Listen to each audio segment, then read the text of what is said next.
No. 2 idiots. I don't think we need the crying obsidian though. No, I think. Also, I made a diamond pickaxe, and I enchanted that one as well. But you're using the carrot to try and hit the crying obsidian. No, I'm using the diamond pickaxe. Not on my screen. Oh well, goodbye. Goodbye.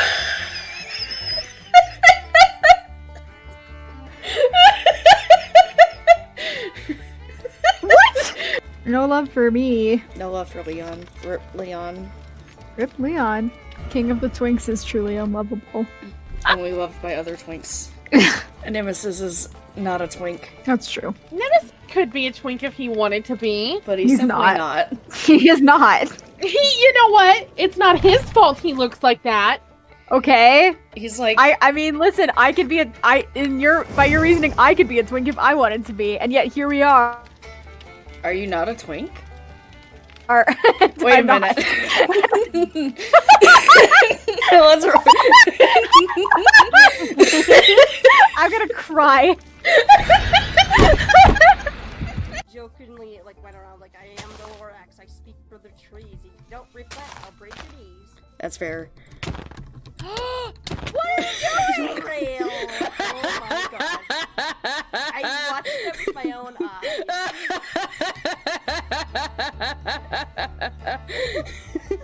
This has become a breeding ground over here of just murder. Everyone keeps coming over here and checking out, and then leaving with, like, murder. Here's your stuff.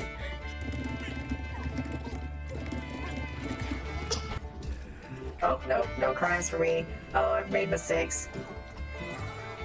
Oh, I'm gonna die. No, I'm not. Let's go. Oh, shit.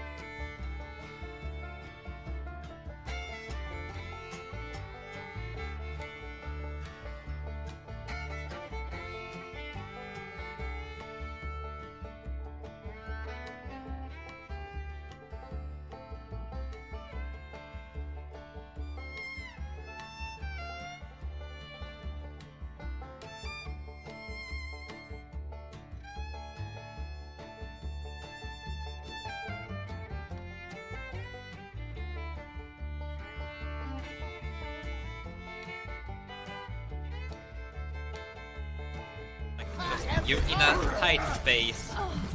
Hostage. Sort of your Lucio healing circle, like, I need healing. Oh, let's break it. No. I don't live for I'm the I live for superior. that. They're trying really hard to kill me, and that's fair. That's so fucking valid. Request book. What's it say? Put your requests here. 1, get out. 2, get out. 3, why are you here? 4, get out. 5, get out. Do you think the request was get out? Do you think they really wanted to get out? I don't know. It's really hard to gauge. What if we have to kill her? Oh. Are you chill with dying? Wait, we're not gonna kill you. Don't worry about it. Go, calm her down. Listen, I gotta be honest. I didn't take my ADD meds today, and reading is not my strong suit. So reading those computer things, none of the information is being processed. He's the big brain, so he'll take care of it. Rest assured, he's an idiot, but he can read well. I will make sure that nothing bad. No. 2 idiots. I don't think we need the crying obsidian though. No, I think. Also, I made a diamond pickaxe, and I enchanted that one as well. But you're using the carrot to try and hit the crying obsidian. No, I'm using the diamond pickaxe. Not on my screen. Oh well, goodbye. Goodbye.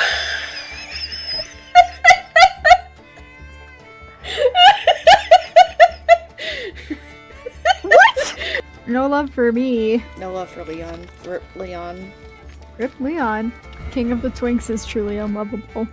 Only loved by other twinks. Nemesis is not a twink. That's true. Nemesis could be a twink if he wanted to be. But he's simply not. He is not. You know what? It's not his fault he looks like that. Okay. He's like I mean, listen, I could be by your reasoning, I could be a twink if I wanted to be, and yet here we are. Are you not a twink? Wait a minute. Let's I'm gonna cry.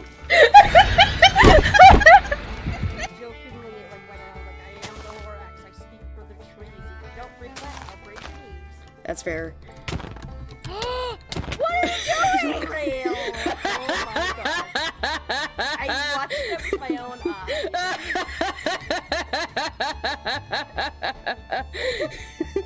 This has become a breeding ground over here of just murder. Everyone keeps coming over here and checking out, and then leaving with, like, murder. Here's your stuff.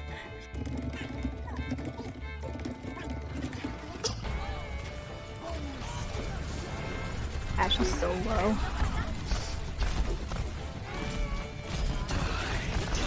Hell yeah!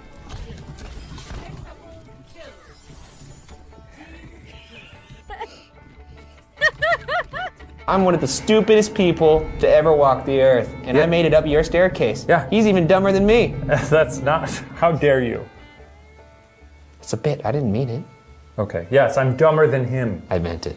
You son of a bitch. Hi, buddy. Good buddy, Dwight. Let's knock you up. Knock you up. That is not the phrasing. I meant. Let's go commit some crimes. Oh, no, no crimes for me. Oh, I've made mistakes. Oh, I'm gonna die. No, I'm not. Let's go.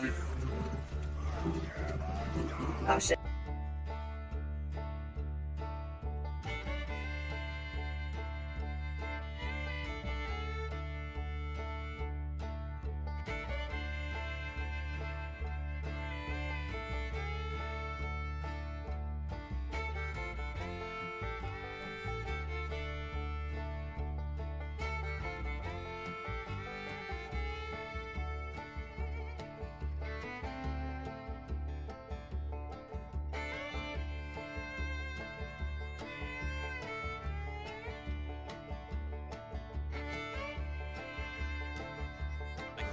You're in a tight space. Bastard.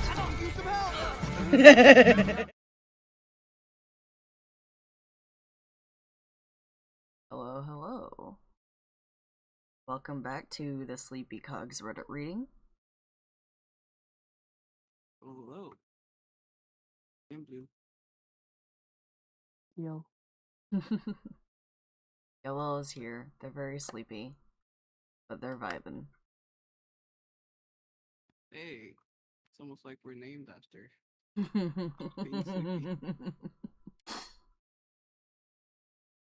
So today we are doing something different. So we're not doing Am I the Asshole or Best of Reddit. Today I discovered, well, not today, but sometime last week I discovered a new Reddit that I quite enjoy called Traumatize Them Back.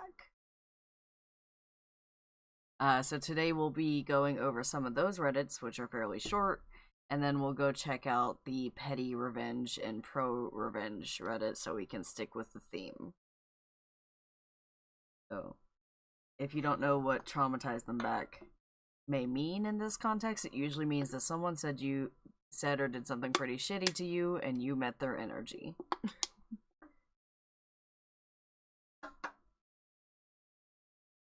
So some of these will have like Sounds like these are deserved. Oh yeah. Some of these are going to be like Tumblr-esque like meme posts, which is why I'm like I have some longer stuff as a backup. So we'll read the first one, which is I just witnessed a massacre, which means this is not the person that did it. Supermarket aisle. Earlier this evening, a 20-something man carrying a baby in a sling is trying to shop in peace, only to be accosted by an older woman. Making eye contact with him and then me, she loudly proclaims, "I love to see a man doing the babysitting. Are you giving his mom a break?"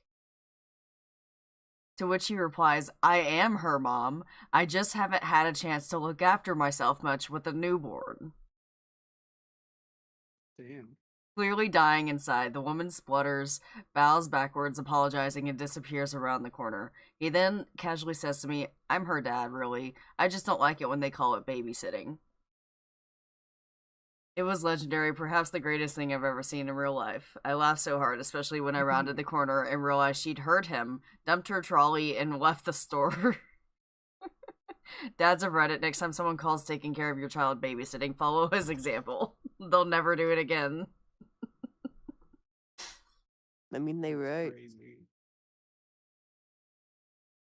And then this is just like random stuff. The main takeaway of like the edits was that she said it in a condescending way, which is why he was rude to her about it.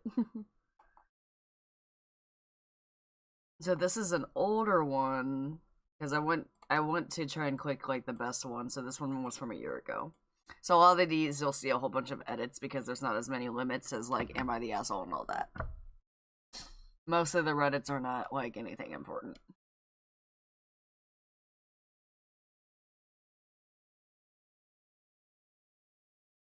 Alright. A stranger put her hand on my pregnant wife's belly. I just discovered this subreddit and had to share. I remember when my wife was pregnant with our first kid. We were at the grocery store when this random woman in the produce section swoops in like she's Gandalf blessing Frodo's journey. She puts her hand right on my wife's belly, doesn't even ask, and goes, "Oh, when are you due?" Without missing a beat, my wife says, "I'm not, I'm just fat. Thanks for that." And for context, my wife is 5'10" tall. This lady's face went white immediately. She froze. She didn't apologize. She didn't say another word. And then she just shuffled away, clutching her cantaloupe like it was a security blanket. Meanwhile, I'm over here by the bananas, laughing like an idiot, because honestly, if you're bold enough to grab a stranger's stomach, you deserve to walk out of that store questioning every life choice you've ever made.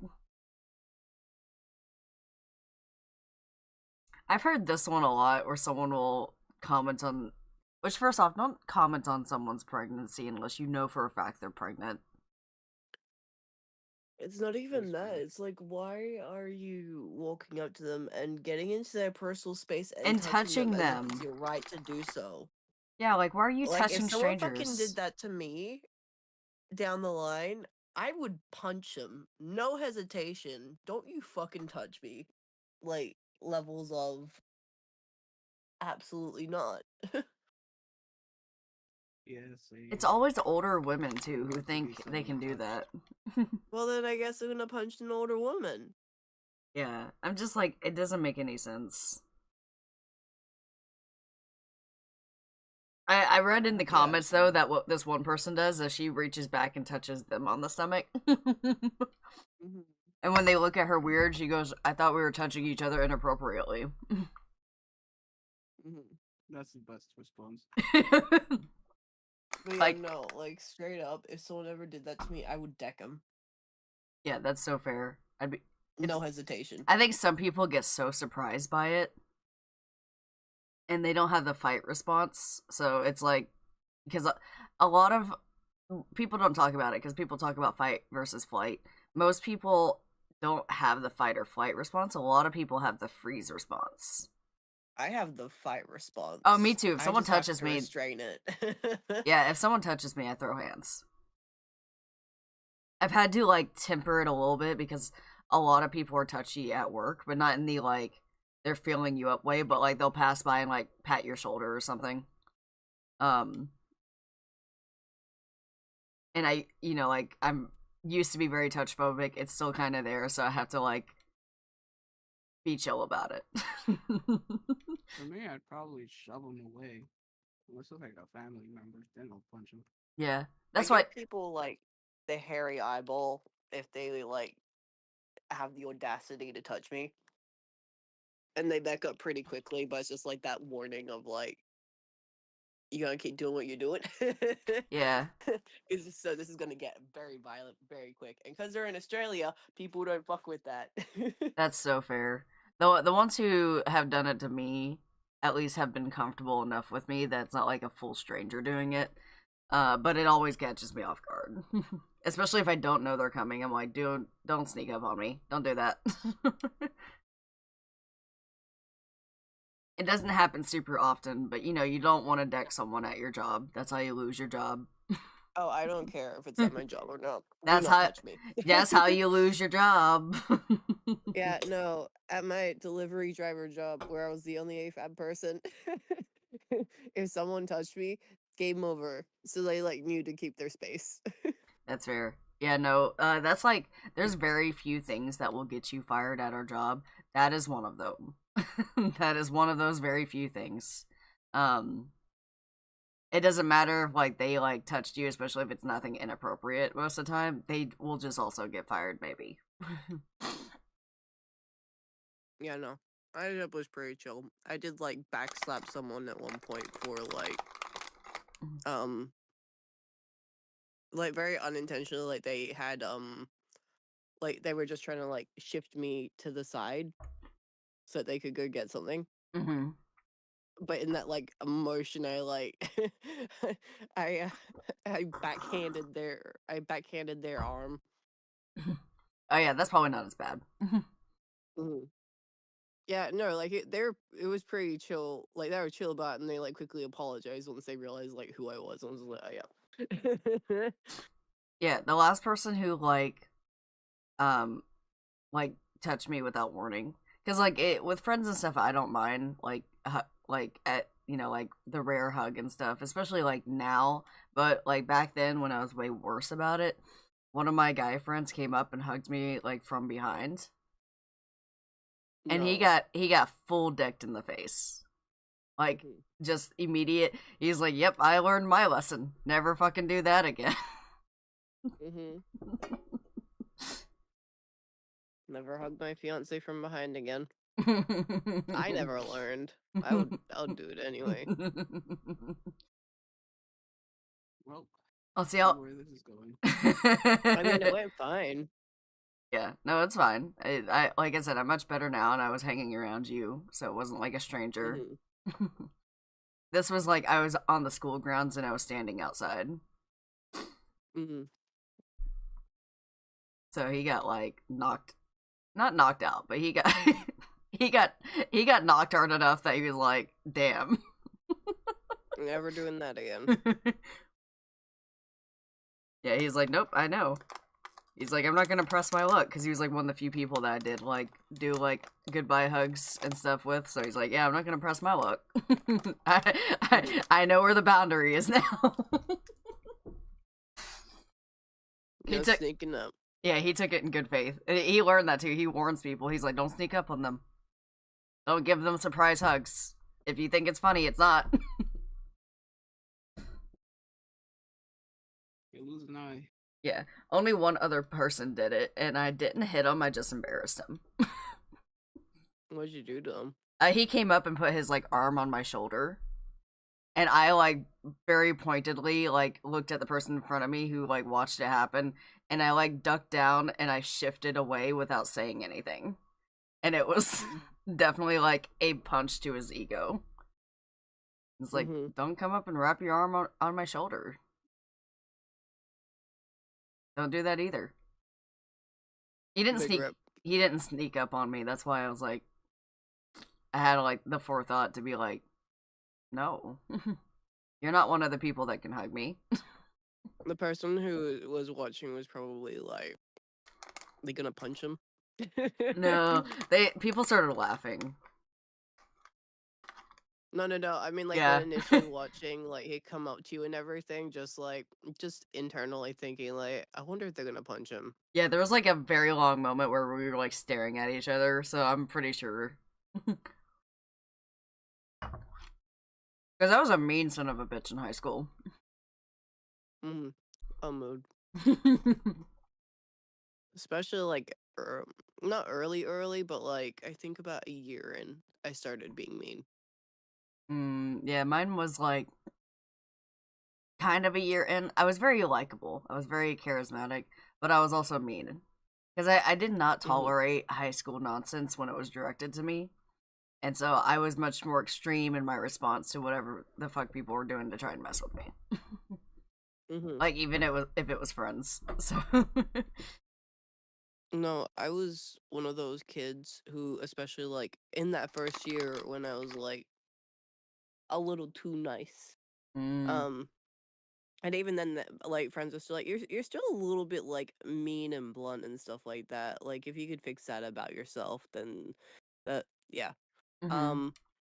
But like, in general, for some fucking reason, being asked out was a semi-regular thing that it was just like, no. Right.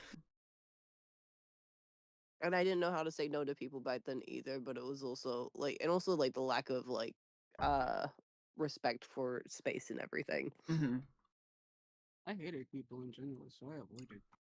You know, fair. I didn't date through most of my high school. Sorry, we're like way off topic. We're talking about high school now. I dated my friend. I dated way too many people, but I was not emotionally invested in a lot of those people because it was just like I didn't know how to say no versus now I know how to say no. Right. But back then I did not. So I would just be like going out with people and then Bo would have to break up with them for me. Because I'm like, I don't want to be with this person, and he'd be so chill about it, like I got you. That was like my last. Go get him. That was my last year of high school, or like my towards the last year of high school. Something similar. I also had an issue with saying no, so I would tell if people, but I knew I didn't want to date people. I was pretty sure, like I was definitely like a closeted egg, so I didn't want to date men, but I didn't know why, and so I was really picky about it. After like my first relationship, David, because I realized I hated that relationship and it made me hate him, not realizing why. And so, but we broke up on good terms. Obviously, because you know him, I talk about him. He's my friend still. Yeah. But like, I didn't date people, and so like when they would ask me, I would be like, "Let me get back to you on that," which is obviously it should be a no. It should like obviously they should know it's a no. Most of them did not know it was a no until like when I came back with a no. I think one of like the worst times of people like not knowing it's a no for me was like I never said it was a yes to begin with. They took like they're chill, they're like a chill guy friends and stuff like that, and I'm like, okay, cool, as like one of the school tomboys, and they would take like me agreeing to go hang out with them and a group of other people to the movies as like, yeah, I want to go out with you. Oof. And then assume that we're a couple. Oh no. And then tell people that.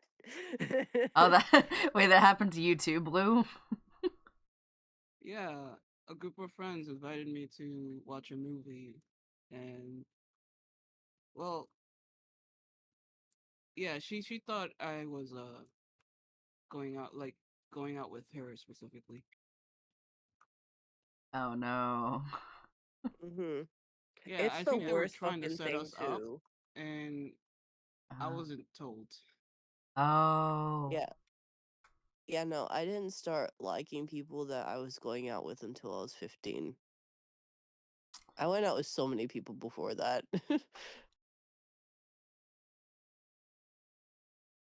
Yeah, with like very little investment.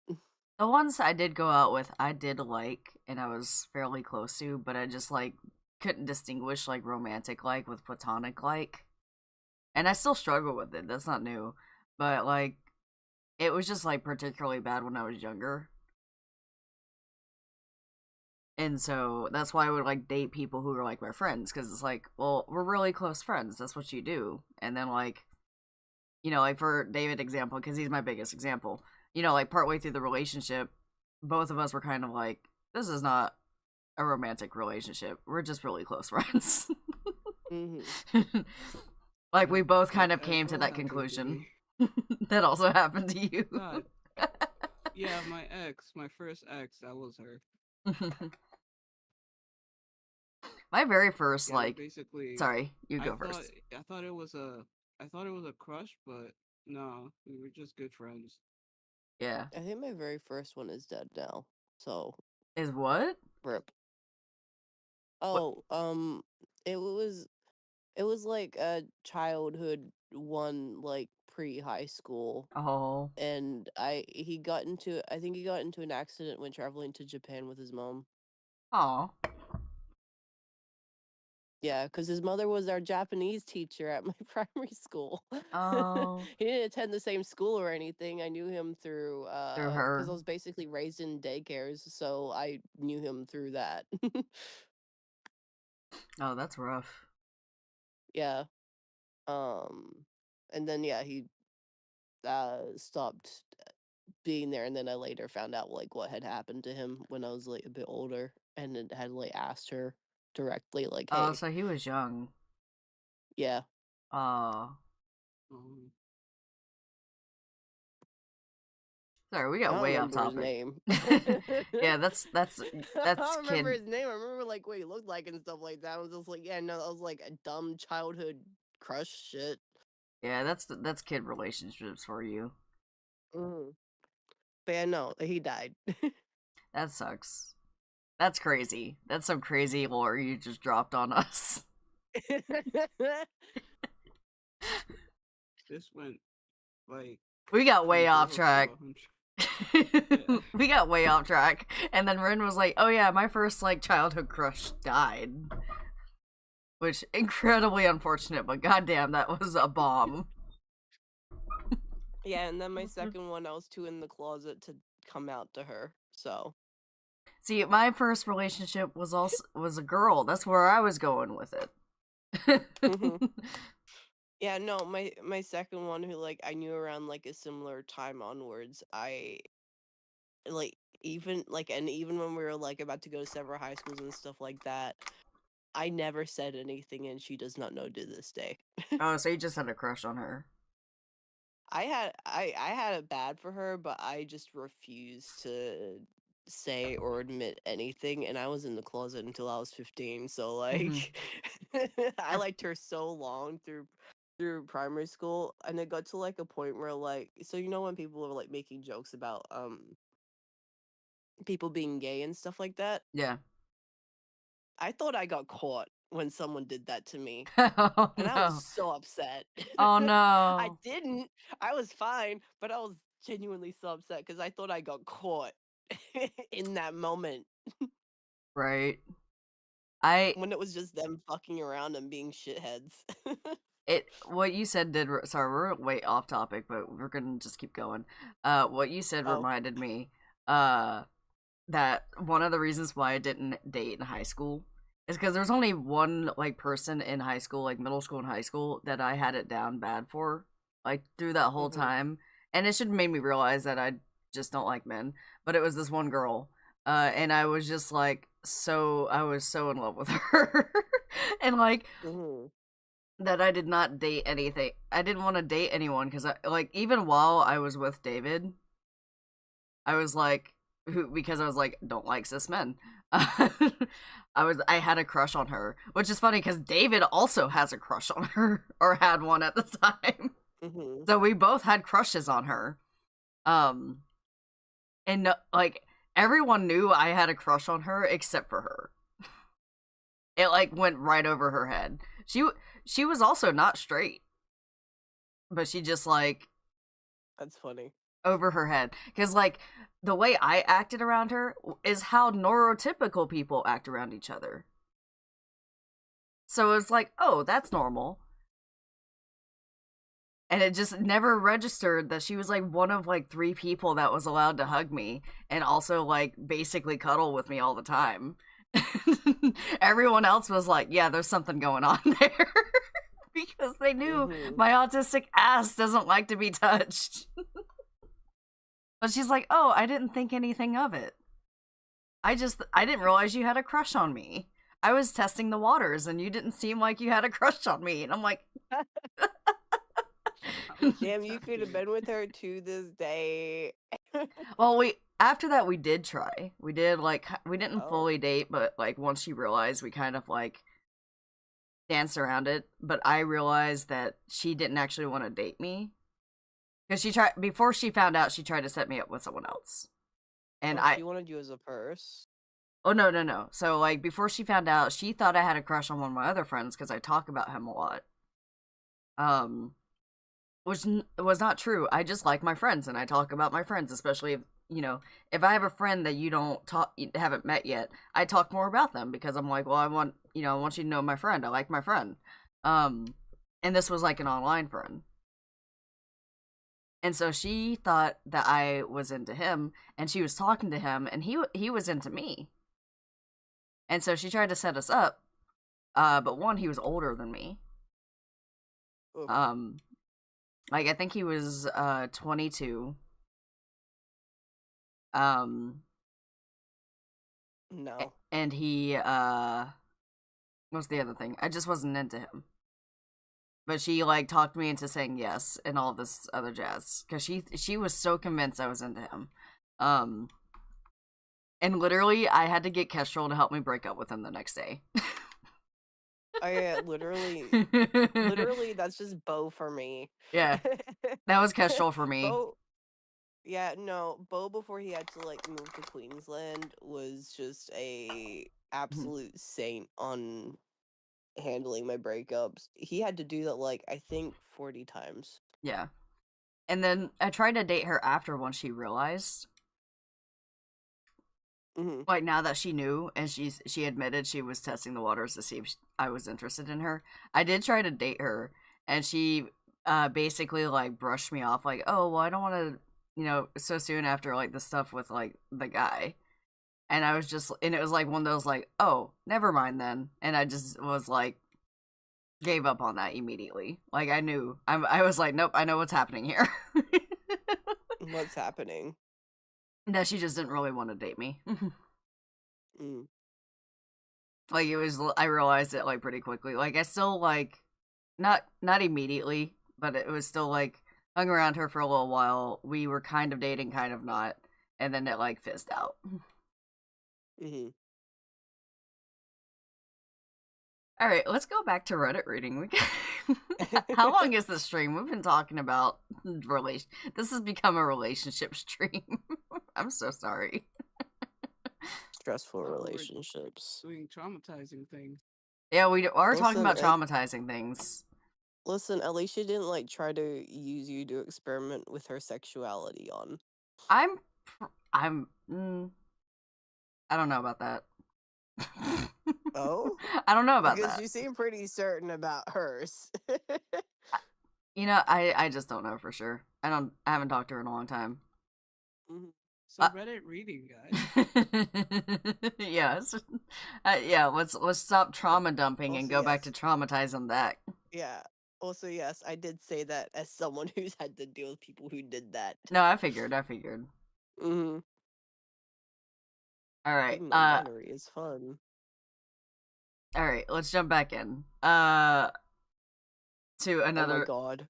I changed my fiance's Tinder accounts. I love that we went from relationships to more relationships. Yeah, I know. Well, it's exactly as it reads. I, 30 female, was engaged to my fiance, 32 male, until I wasn't. 40 days before the wedding, I found out he was cheating. And I had a dress. We had flights. Destination elopement. It was 40 days out, LOL. Anyway, he had a Tinder account and was telling women we were polyamorous if it came up.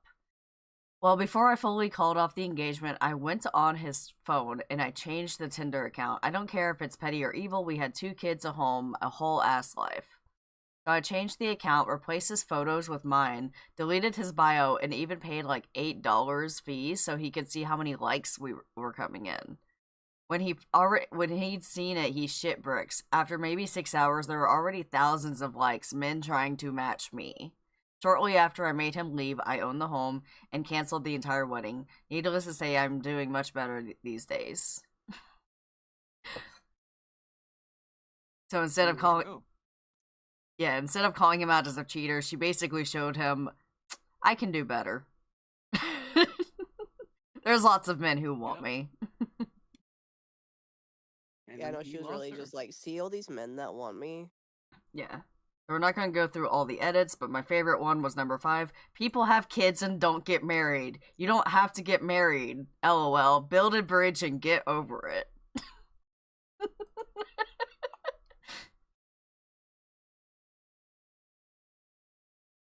Yeah, hot damn, that's genius. I assumed you would change it to label him a cheater, but changing it to yourself and making him see how many people would gladly snatch you up was 1,000 times better.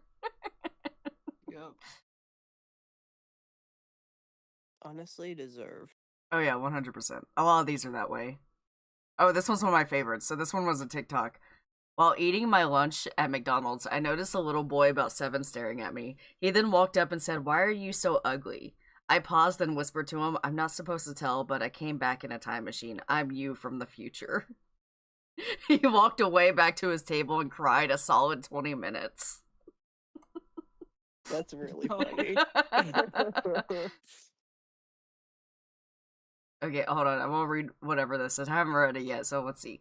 One time I was babysitting this kind of annoying little boy, and he refused to drink his milk. Like, I was sitting at the table forever trying to convince him to drink the glass of milk that he had asked me for, so it wouldn't have to go to waste. Anyway, he kept swinging his legs and procrastinating. He was obviously enjoying making me more and more frustrated, until after a while he asked, "Why is your face covered in all those little pimples?" I have freckles.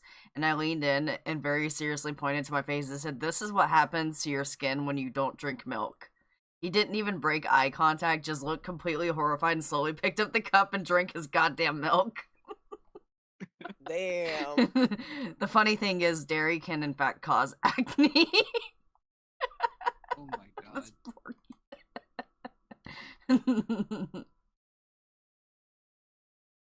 god. This one's a common one that I've heard a lot. That's not your baby, is it? This happened when my son was 3 months old. I'm Filipino, my husband is white, and our son looks almost like my husband's mini-me. Pale skin, light hair, blue eyes. You wouldn't know I carried him for 9 months and birthed him. One afternoon, I was pushing the stroller through Target when a random older lady came up and said, "Oh wow, what a beautiful baby. Is he adopted?" I smiled and said, "Nope, actually I stole him. His real mom is in aisle 6. The woman's face went sheet white. She didn't laugh, she didn't blink, she just backed away like I was about to pull a ski mask over my head. I just kept pushing my stroller, humming like nothing happened. Never saw her again. I've heard this story a few times where people, like, overstep and ask about someone's kid. I've heard this one go wrong and the person use it as, like, an excuse to call the police and everything and traumatize the child about it. Yep, that has happened before too, so you have to be careful. My white friend adopted a Vietnamese baby. Oh, sorry, what was that, Blue? I said I hate when people do that. Yeah. My white friend adopted a Vietnamese baby. A worker came to the house, looked at the baby, looked at my friend, and asked the father, "He is Asian?" To which my friend cheerfully replied, "I have no idea who the father is." That's the best response. Shrug, probably. Oh, okay. Or I am the father. I am the father. That's still my favorite one. Is like, I am his mother. I just haven't bounced back after the pregnancy. Yeah. Smoking is bad for you. My son was diagnosed with acute lymphoblastic leukemia. I'm sorry, that tag. Oh no, Oh, no. the consequences of your actions. Yeah, some of these tags are hilarious. Hold on. Nuclear revenge is one of them. Clever comeback.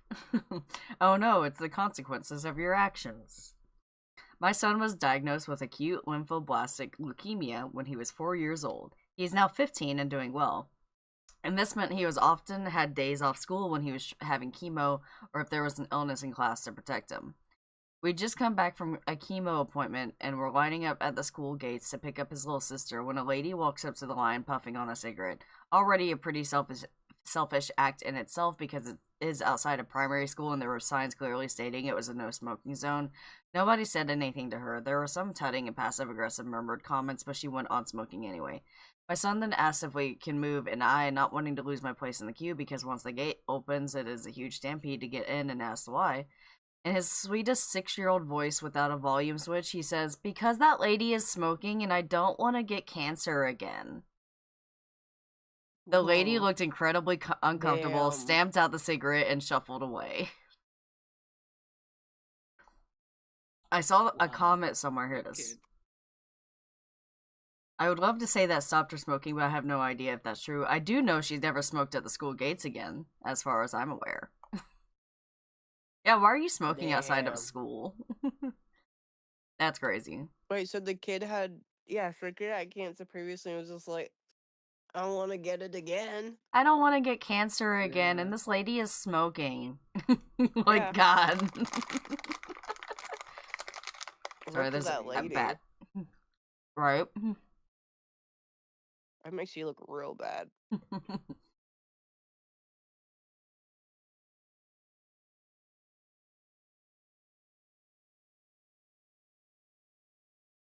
Oh, yeah, this one's a clever comeback. Real proud of my comeback to an airplane, Karen. I have relatively wide shoulders and was flying middle seat in economy. I was coming back from a work trip on a full flight from New Orleans to Atlanta. About 1.5 hours. About 5 minutes after takeoff, the aisle seat Karen was acting real restless, squirming and sighing and rolling her eyes and scoffing. It was clear it was because I was using the armrest between us. I tried to make as much space as possible for her, but given my size and seat, I couldn't really do much.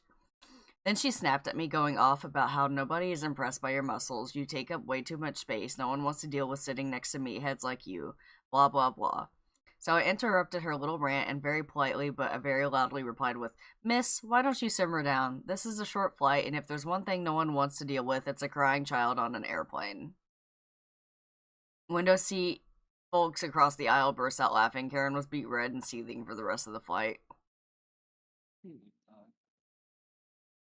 Apparently, You're right, though. Apparently she doesn't understand airplane protocol. Window seat gets the window. Aisle seat gets aisle and one armrest, and center seat gets both inner armrests. Yes. I was thinking that too. I was like, he's allowed to have it. Also, like... the window, right? Yeah. No, she had the aisle.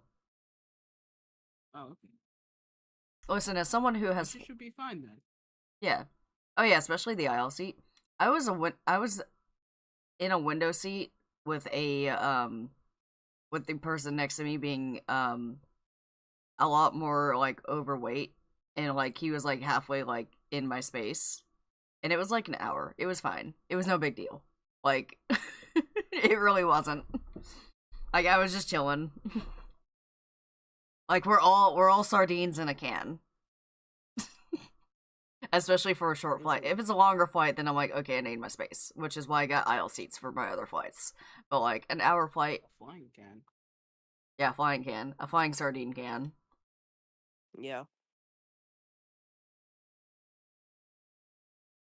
Alright, and here's a Tumblr post one.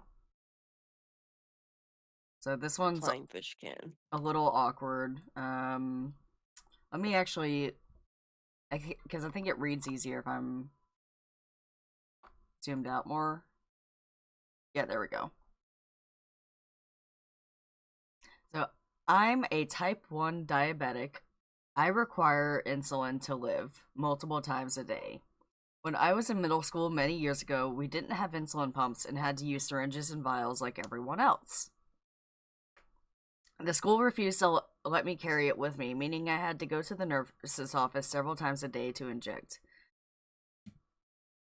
It's not just before lunch, but could be any number of times depending on the current blood sugar levels. The district then cut nurse staff to just spending half a day at 2 schools, and the nurse left before I had lunch. Which is crazy, because a lot of people take their medication after lunch. I was one of them.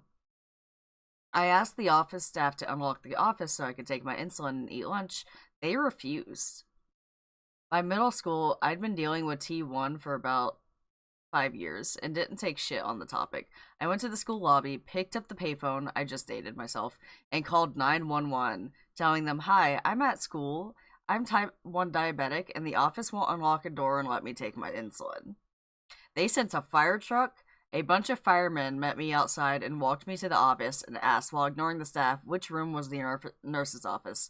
I pointed to the door and he was like, okay boys, chop it down, this kid needs his insulin. Suddenly, the office secretary could unlock the door, and I didn't need to put it in the nurse's office every day anymore. Best fireman ever. I love that fireman so much. I don't know who it is, but you did good, sir. Yeah, they were ready. They knew. You sign up for the job because you want to save lives, and sometimes you get a chance to just be really, really clear about, yes, it is my job to save lives. There is an obstacle, and I am paid to use an axe to solve this problem. Oh yeah.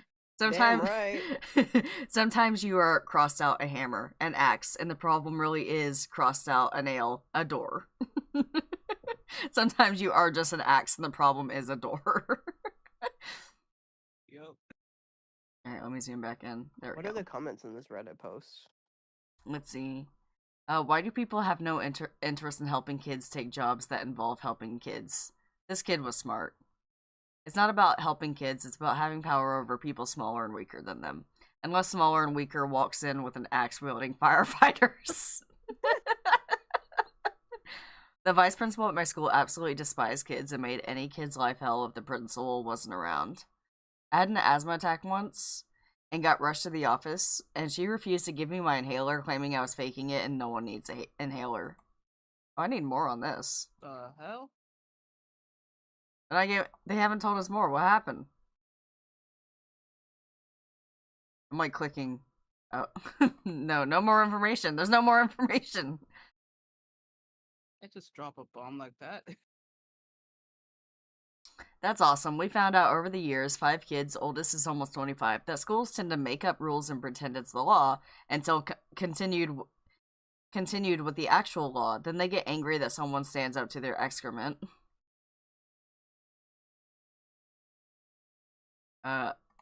Back in the 90s, my school decided one random day to have us all go through metal detectors. It was unannounced, and we basically ended up missing the first half of the day because it went so slow.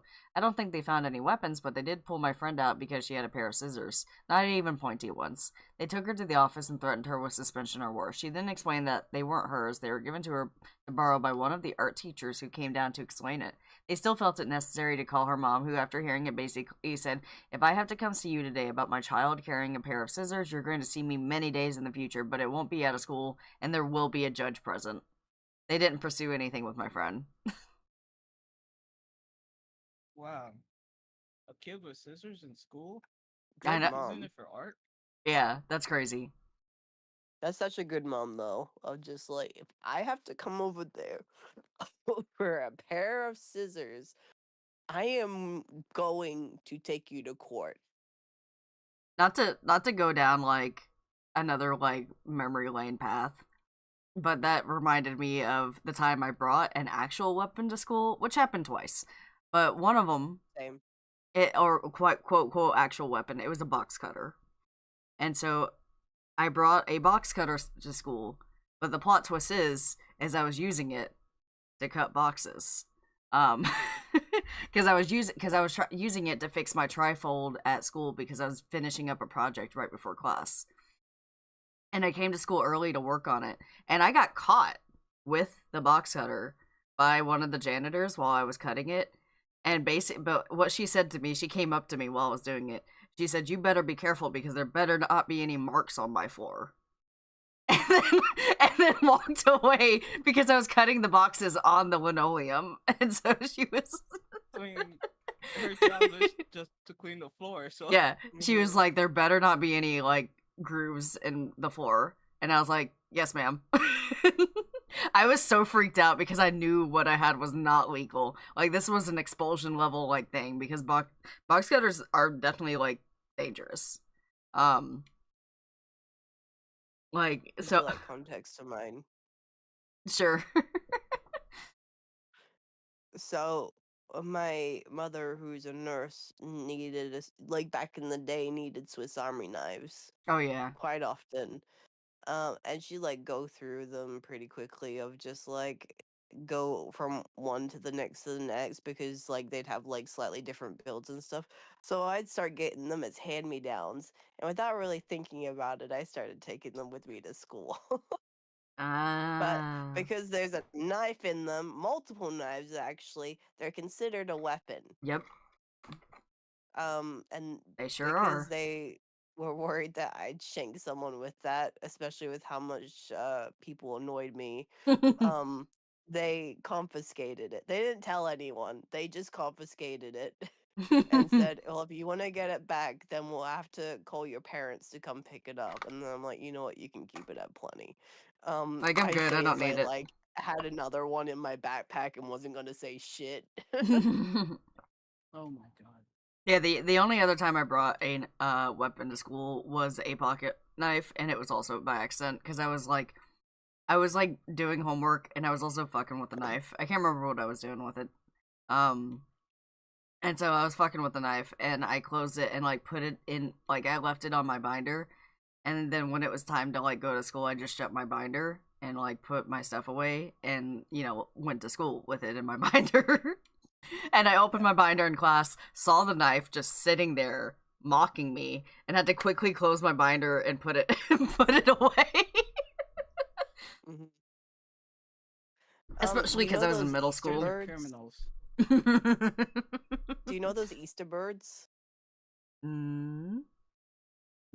Like the little Easter chicks, the small yellow fluffy things? Yes. Yes. So Did you bring one to school? I got so many of them, and I brought them to school. Oh, the toy ones. Yeah, the little Easter fluffy chicks. And what I do is I just put them. Yeah, the little peeps. And this is like my year 12, my grade, my grade 11 prank. Because I was hanging out with a lot of grade 12, so I joined in on the pranking because grade 12s they got to do some shit. So what I did was essentially torment some of the teachers who were going absolutely insane about the little peeps. Because here's the thing, they realized I was the culprit, and then they didn't realize that other people in the class were also in on it. And like also no, they don't realize how prepared I come with things, because remember how I said like, oh yeah, no, I had like a Swiss Army knife like already in my bag and everything. I always come prepared with multiples of things. I have multiple phones. I had a burner phone that like I'd hand over if my phone was about to get confiscated. Like that type of shit. I was on a sleight of hand little shits. Anyway, so this teacher confiscated the little peeps from all over the classroom. And then she left the room for a brief moment, and then there were more. And then when she got busy like writing up on the whiteboard after like, she confiscated that one too. In the drawer it went, and then she was like writing up on the board and everything. And then there were more, because there was a classmate across the room that I had handed some to, who like put it over on who put it over on the windowsill while she was turned away and writing on the board, and she had no idea. And then she saw them there and was just like horrified, looked back in the drawer, saw that there were none in the drawer, checked my bag because she knew it was me. My bag was empty. So she took the peeps down, and then another student who I'd handed my peeps to Yeah, that's how you had had to also do it. fucked around. Yeah, this poor teacher was going insane. Like, what the hell's happening, and how are you doing this? Like, fully blaming me 100%, because it's only me who would do shit like this. I'm reminded of that time. I'm afraid we're gonna go too far down this hole, but I'm reminded of that time. So a thing I did once or multiple times in high school is I dressed up as Slender Man, and I hid in dark hallways and I scared people. Oh no, I did the same, but with like Kaneki Ken. See, but here's that mask fucking horrified people. The teacher just writing on the chalkboard and then turning around to see that all the peeps that she already removed was created. Oh no, I didn't tell you the best bit about that either. I didn't tell you the best bit about that either. There was someone who was sat at the front of the class who was also in on it, and they stole the peeps from her desk, and then she realized that they were missing, checked my bag. Yeah, you said and, that. Yeah. And was like, "Where are they?" Where are they Because coming from? like, no, where did they go? And then she came back I'm guessing she came back the next day. But the thing was, we could get there early, and I was allowed to go in there briefly to handle like, because the janitor opened it early for me because I arrived at school like ungodly early hours. Mm-hmm. So I could go in there briefly, and then I set up the peeps, left the classroom, and then the janitor locked it back up, which appreciated, and had no idea, and then yeah, I just like waited ready, and then was lined up and everything from on the outside. She had to unlock the door to go in, and they were all set up. And she was so mad. Did you guys go, I don't know what you're talking about? When she I asked? was just happily tormenting this teacher. Like, did you play dumb when she like confronted you about it? Yeah, no, she had no way of proving it was me that did that one either. She knew it was me because I'm the bitch that brought in the peeps. I'm the one that got caught with them. I would always like leave one on the front of my desk, and then she'd take it, and then I'd leave another one on the front of my desk, and she'd take it. Like, it got to a point where she started checking my bag regularly. And she's like, "Where in your bag are you hiding these?" She thought I had like, so what she did to check my bag properly, because she thought I had like a secret little compartment, which like I did, just I'd already stashed that into like the secret compartment in my jacket. Mhm. Was that she had she had gotten everything out of my bag and was trying to like find any like secret hidden pockets.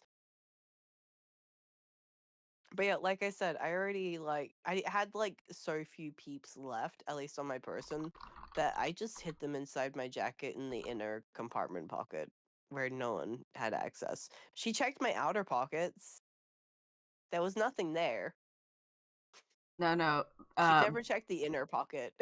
So everyone keeps calling them peeps. It is not peeps. I know exactly what. I'm pretty sure I know what Rin is talking about. I'm pretty sure it's these guys, and I'm about to put them on the screen. Yeah. Is it those? Yeah, it's these guys. Why? So those were Wow. being I put thought all it was over. peeps. Yeah, I tried to correct earlier, but it got brushed over, and I'm like, I'll just get a picture. Yeah, no, I was tormenting my teacher with not just one teacher, by the way. There was multiple teachers, and they're like, "Where are they getting these from? How are they fitting this many in their bag?" And no one knew. And like, you want to know the best The thing about it? dedication. You want to know one of the best things about this whole situation? One of the EAs was in on it. What is an EA? An education assistant. One of the education assistants was in on it. It was in Okay. all my classes. She was in on it. Incredible. I've had teachers like that before. I love that shit. Mm-hmm. I had when with the Slender Man thing, in the way that it was related was what one of my friends did and had like one of the teachers help with because he put one up in his room was he made the like Slender Man poster thing, the like no eyes can't see or whatever, and they made a whole shit ton of those. They made a shit ton of those and plastered them up all over the school. Oh no, we did that as well. That was one of our Halloween pranks. Yeah, but the thing about it though was me who was walking around as Slender Man really helped. It helped a lot. The teachers were not happy about it. The admin did not like me, and like they knew.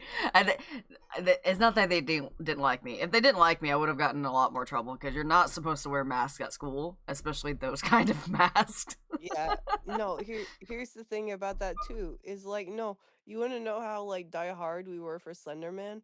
We would, as a daily ritual leading up to Halloween, we would like sit grouped up around this guy who was playing the Slenderman games. Mm-hmm. And that was like the morning ritual. We'd see him get through it, get further and further each time before class would begin. and then eventually he completed it. Nice. And because he had the screen recording going and everything, he got the pictures of each one, and Mhm. then we manually drew them out and everything, and did the coffee paper thing, and then did the coffee paper thing, and we so because we're little shits who like to work together in our year group, unfortunately for the teachers. Yep. Yeah, no, there wasn't just one. There wasn't just one person dressed as that. There was two. Do you think my problem with it is that there wasn't as many people bold enough? Because it was more of like they knew I could get away with it. Oh, that's fair. They Yeah, kn- no, we we don't give a shit. We'll go die hard for the joke and be all in. Yeah. Very die hard. Yeah, I came in You early. guys had Sorry, what in was that, school. Blue? You guys had a lot of fun things to do in school, huh? Yeah, it was pretty Well, it was boring chaotic. at school, so that's why we would do stuff like that. Yeah, I we did a lot of Yeah. chaotic things in my friend group. Yeah. Oh, I can't even I don't remember know how them your all. brain. I don't know how your brains work. But mine like works in probability a lot of the time. Mm-hmm.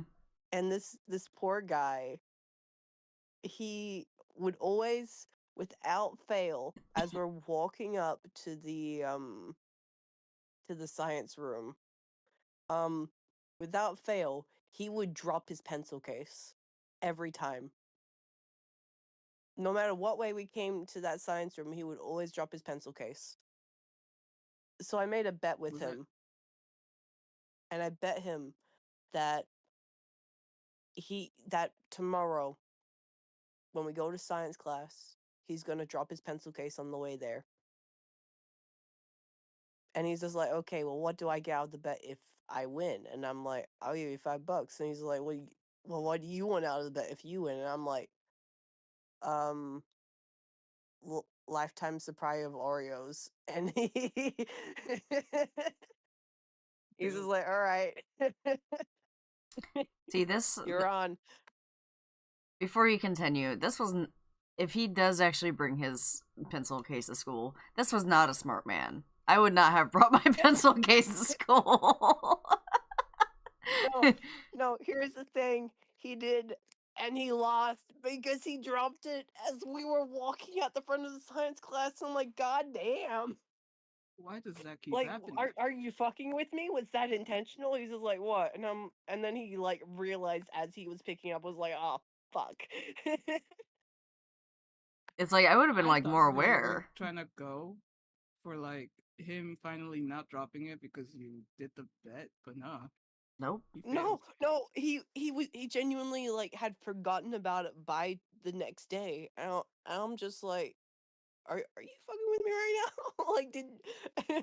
Like, did you just do this intention? No, he didn't do it intentionally at all. He had accidentally dropped it again. All right. I mean, And he I'll wouldn't do it intentionally because I don't think he has a lifetime supply of Oreos. oh no, he stuck to it. Because every time that he wanted to sit next to me in class, he'd always bring me Oreos. Damn. All right. I'm gonna. Sorry, Blue. No, you're He fine. said commitment. All right, we're What are gonna you apologizing for? we're gonna Your lack of pivot. commitment? We're gonna pivot back to the Reddit reading. Mm-hmm. All right, so we are now. Me tormenting my classmates Yeah. with bets that they can't control. Yeah, this is ADHD nightmare today, apparently.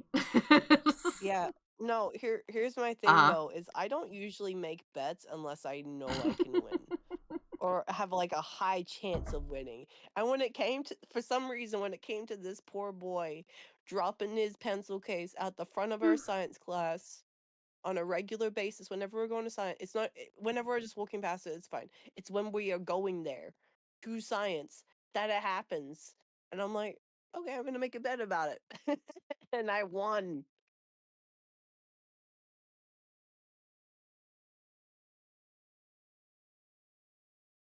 Listen, sometimes it be like that. Alright. Back to Reddit reading, though. Woof. Like I said, I think these types of Reddits are ADHD nightmare because we read it and we're like, oh, I've got a story about that. And then we go down a rabbit hole. Anyway, my neighbor kept parking in my driveway, so I parked behind him and went out of town. My neighbors have been parking in my driveway for months. I've asked him to not a bunch of times, but he always goes, it's just for a sec, and then shrugs it off. Came home last Friday, and yep, there he was again. The only thing was, I was heading out of town for the weekend, so I pulled up behind him, walked up, grabbed my stuff, and left a couple hours later. I had a bunch of missed calls and a text like, dude, what the fuck? But I didn't answer it. Hope he had a relaxing weekend to think things through.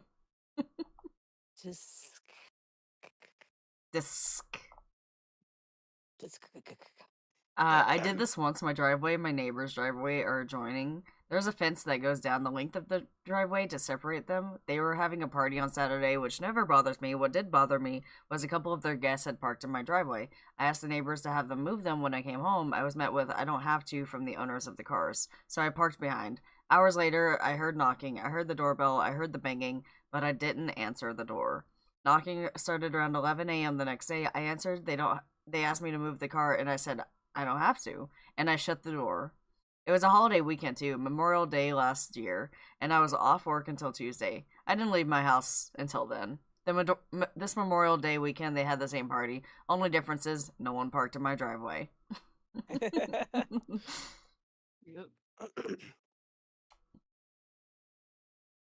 Text back. Hold on, I'll just be a minute.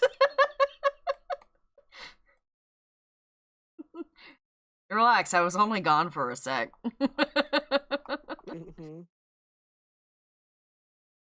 Alright, next one. Petty revenge. Like, that person deserves it. Like, just a lack of respect for, like, hey, don't park there. And then also the lack of respect for time. Because this is, like, wanting to waste their time and being like, well, I'll be a sec, and then not leaving.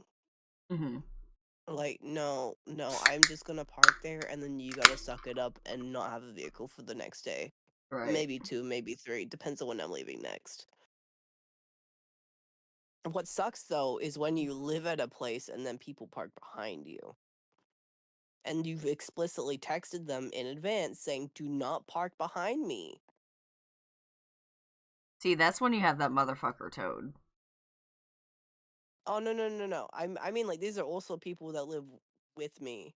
But what they do is they park. I don't know why. I don't know why this is a thing. But when he Is it comes at back around your current on place? Fridays, he parks behind me, and it's so fucking annoying. And then they're like, "Oh, when are you going out to this thing?" I'm like, "Can you move your car so I can go out to it at like this time, so I don't have to deal with you last second moving?" And they'll do it really reluctantly, but it's just like, I asked you from the get-go to not park behind me. See, I know, I Maybe understand the what you're. solution is to hijack their car. No, you're fine. You're fine. That's a good solution. I like that one. That's better than whatever I was if I gonna had say. a manual license. I have an automatic one though. Here we don't have separate licenses for that, so that's interesting. How do you do it then? Do you do the test in an auto or a manual? Whichever car you have, you bring your car, and they test it based on your car. Oh, okay, and you can just drive whichever, whenever? Yep. That doesn't sound safe. No wonder y'all have so many accidents. Yeah. Well, we don't have a lot of manual cars anymore. Most of them are older cars. They're they're not like very popular here, so they're not gonna have a separate license for them. And then second off, most people who don't, because manual cars are a lot harder to drive. So if you don't know how to drive a manual, most people don't drive a manual. And if you like, so over here, if you get your manual license, you automatically get your auto license. But if you get your auto license, you have to do a separate test to get your manual license. See, I could see that. I think that'd be a good idea. I think, like I said, like over here, Because I don't know, I don't drive a manual. The car that like Soul's dad left him was manual, and then he couldn't drive that either. Yeah, he didn't know how to drive it, but he was legally allowed to, but he was gonna get his friend to teach him how to drive it. Because I can definitely see the appeal of like, oh yeah, no, we should definitely have a license for manual cars. But a lot of the times, if you don't know how to drive a manual car, you're not gonna like swerve or like do anything crazy. Most of the time, you're just gonna stall your car. And so I think that's why they didn't separate it. Because yeah, over here, stalling your car in just the wrong place is a safety risk to people. Yeah, like it's still a safety risk, but because it's like it's not one that they think is big enough safety risk to be worth it. Yeah, over here you could like stall your car on like 110 road because of like how you have to turn and everything, and then like while you're facing a certain way, and then you're basically like about to get T-boned by someone who can't slow down fast enough. It's not great. Oh yeah, that's I don't think our roads are set up differently than y'all, so that makes a lot of sense too. Because y'all have a lot more roundabouts and stuff. Oh no. This is just like that T section. Remember like on the way out to my place where there's that little T section and I get to go like 110, just keep going straight, and then there's like this little turn off at the top of the hill. Oh yeah, see, I still stand by our roads are built a little different. If there's like any turns on a road, the speed's not that high. Our speed is a lot lower than y'all's speed is. Yeah. I think that's a big difference. And the places that the speed is a lot higher is like the interstate. And there's not a lot of sharp turns on the interstate. In fact, there's no sharp turns. So that's why I'm like, I think like just based on how our roads are built and our road laws, it makes sense for why it's not as dangerous as it would be where you live. Fair enough. Yeah, these are insane, so I guess that makes sense. Yeah. Like stalling your car is not going to be like a problem unless you're on the interstate and you're, the interstate is dangerous anyway. Actually, no, I feel like stalling your car when you're going through, like, even going through a green light is not great because some people just keep going. Yeah. Regardless of it being safe or not, because they're like, oh yeah, if I keep like driving at this speed and that person is gonna like start moving, I can get behind them fast enough, and then it's just like, no, you cannot, and you're about to go right into them. Yeah, but if you saw your car like going at a speed, you're not going to be sitting in the same spot anyway. Because you're going to keep rolling for a bit. Yeah, very slowly. Yeah. Like, I think in conclusion, that's why it's probably different over here, is our road laws are just different. Yeah, but also y'all have more people that like to go through like to go through red lights. Yeah. On those types of sections. We don't have red lights on those sections. At least, like, not in the suburbs. This sounds worse then. No, we gotta use our eyeballs. Yeah.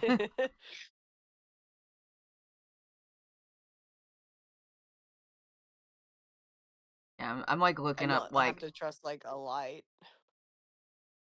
Yeah, your normal speeds are like our interstate speeds. What's our normal speed? Like, or not normal, but your higher speed, like 110. Yeah. That's our interstate speed. So that's like the only place you can go that fast.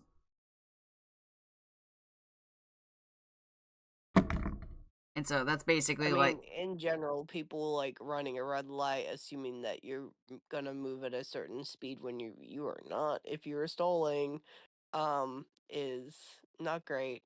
Oh, they shouldn't be running the red light anyway. So then they did something illegal. No, I know that they shouldn't be anyway, but it's just like it fucks you and means that you can't move.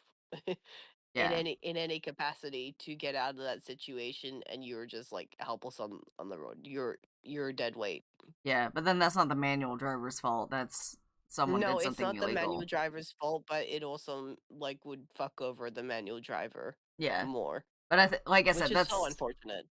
yeah, but that stands to reason because our road laws are different and our road setup is different. At least the manual drivers are legally protected. Whereas if they stalled on one of your roads and someone is going, it just happens to be going fast, they're in a more dangerous situation. Or if someone like ran a red light, they're usually not going fast enough to do real damage at that point. Unless I they know if someone stalled over here, especially because like at those types of places they're stop zones, so legally you're supposed to stop before you keep going. Mhm. So if someone's just going through and hits you and you're doing that's the equivalent of like skipping a red light because you're supposed to stop first and then keep going. Yeah. Same thing then. I stand by it. I stand by what I said. Unless Like someone's there's like supposed to be that slowdown period. unless someone's going super speedy and running a light and hitting someone, most of the time we're not Well, getting like I that said, speed. I've never liked the idea of not being able to control in that situation on like how to navigate around it, whether speed up or slow down or reverse. When it comes to someone being stalled on the road. No. When it comes to being the person about to be T-boned by some dumbass. If you're about to be T-boned, it depends on how far you are. But the best way, so as someone I took defensive driving courses, so the best way to like, save the impact on yourself is if you are further in the road where they're gonna hit closer to your back end, you want to kind of like turn left as you're going forward. And if they're like, it's like a head on or they're coming towards like more of your front end, you want to not turn left. I don't want to do left and right. But you want to turn in the direction that they're hitting you in. So that puts you so there's less like force hitting you. There's classes for defending when you're driving. Yeah, it's called defensive driving courses. They're optional courses. I've taken at least one because it lowers your insurance when you take them. And it basically teaches you how to avoid a wreck, whether it's your fault or not. So it's like it teaches you how to be aware on the road and what to do when accidents are about to occur. Yeah, no, my thing is avoiding the accident entirely, even if it's by speeding up past the speed limit to get the fuck out of the situation. Yeah, and that's fine. That's a defensive maneuver. But I'm just saying, like, in the case that, or like quickly reversing, but that's not as doable 90% of the time, so it's not usually considered to be the option. Yeah. I just know, like, a lot of people think that they need to slam on their brakes, and it's usually not. Oh, absolutely not. You never want to slam on your brakes unless that's the only option. You never want to put your car into reverse suddenly unless, once again, that's the only option. You usually either want to speed up to get out of the way, or if there's no way to get out of the way, you need to turn. As like you have to turn away from the impact so that you either somehow manage to avoid it, which does happen, or you or at least take off some of the force, so that's not as like, because I've almost gotten into several wrecks that if I didn't like have defensive driving skills, I absolutely would have gotten into a really nasty wreck. I've almost been T-boned like 3 times. And it's just, you have to be quick. You have to make sure you're not going to turn into someone else if you want to avoid a wreck entirely. And so, because a lot of people make the mistake of, like, they try to, like, swerve out of the way, and then they hit the car next to them. No. And then it's still kind of your fault because you swerved into them. So it becomes, like, more complicated. So you have to make sure there's no one next to you when you're swerving, and you also have to be fast enough to swerve out of the way. No, I know. Like I said, I do not have that, the freeze response. I will just find a way out of a situation in other means, whether it's going against the speed limit or not. Yeah, because sometimes you just have to. And then if a cop has a problem, that's just like, well, go get that guy who almost hit me. Yeah. Most people will be understanding because defensive driving, if you had to do something illegal to protect yourself, at least in America, that's covered. As long as you don't like hurt someone else in the process, which most of the time, that can happen. But if it's like verifiably this other driver's fault, you usually are protected. Yeah, I just don't like messing with it, and I don't want to get messed up by it because I know that like even like just general like impact to the car can then lead to like back injuries and stuff. Mm-hmm. Yeah, you want to be careful, definitely. But yeah, I was Yeah, explaining so it for my goal is to never get hit, which I haven't. yeah. I've been that goblin. I've been very lucky. I've not gotten hit outside of like the only time I've gotten into a car wreck. I've caused at least one car wreck, but that was not entirely my I've fault. never been hit outside of.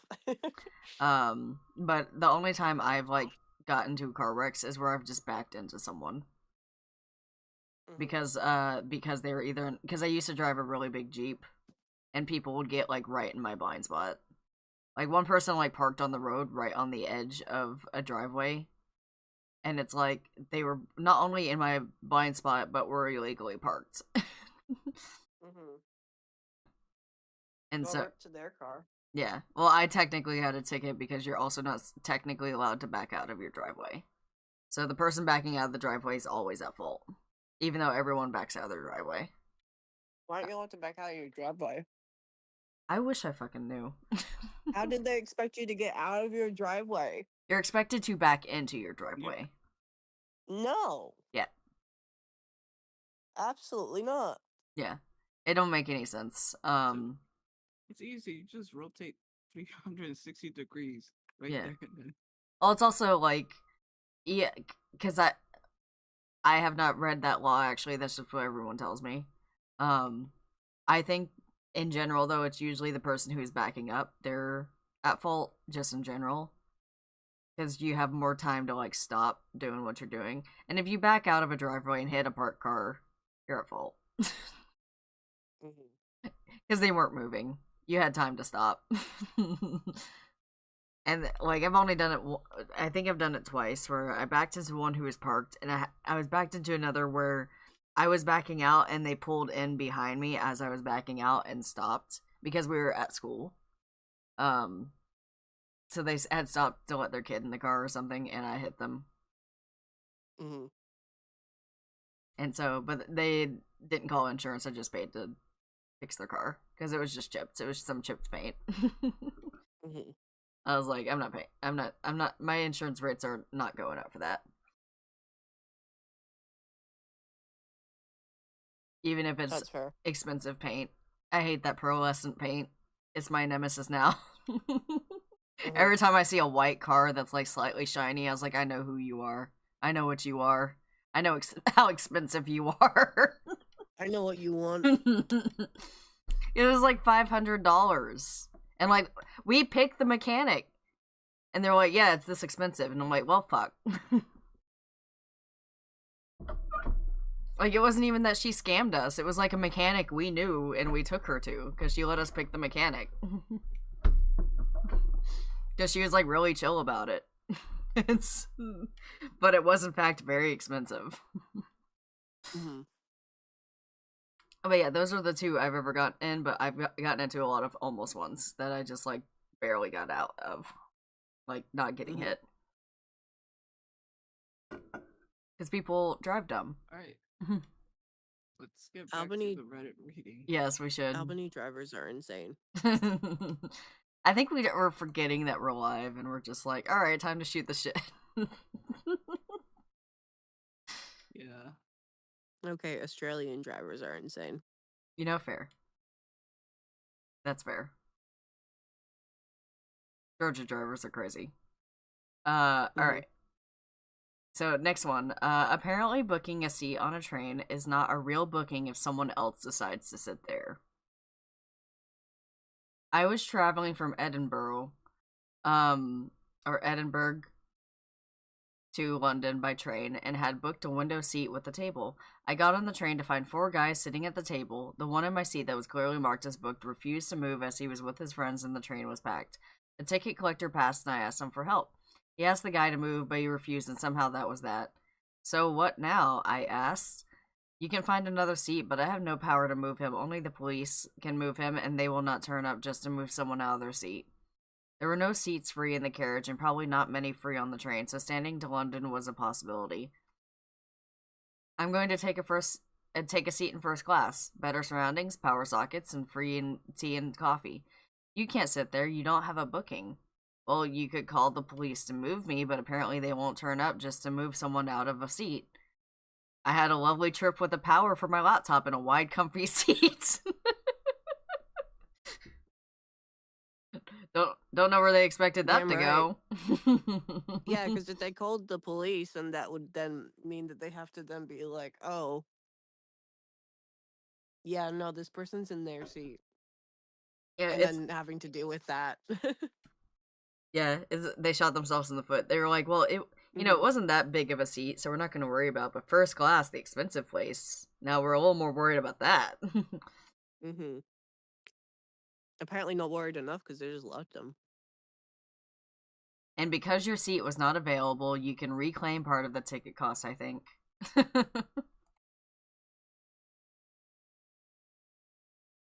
Apparently the refunds suck, though. How would you prove that? Tape the seat offender to the seat and take them to customer service. I was not expecting that reply. How would you prove that, though? Tape the seat offender to the seat and take them to customer service.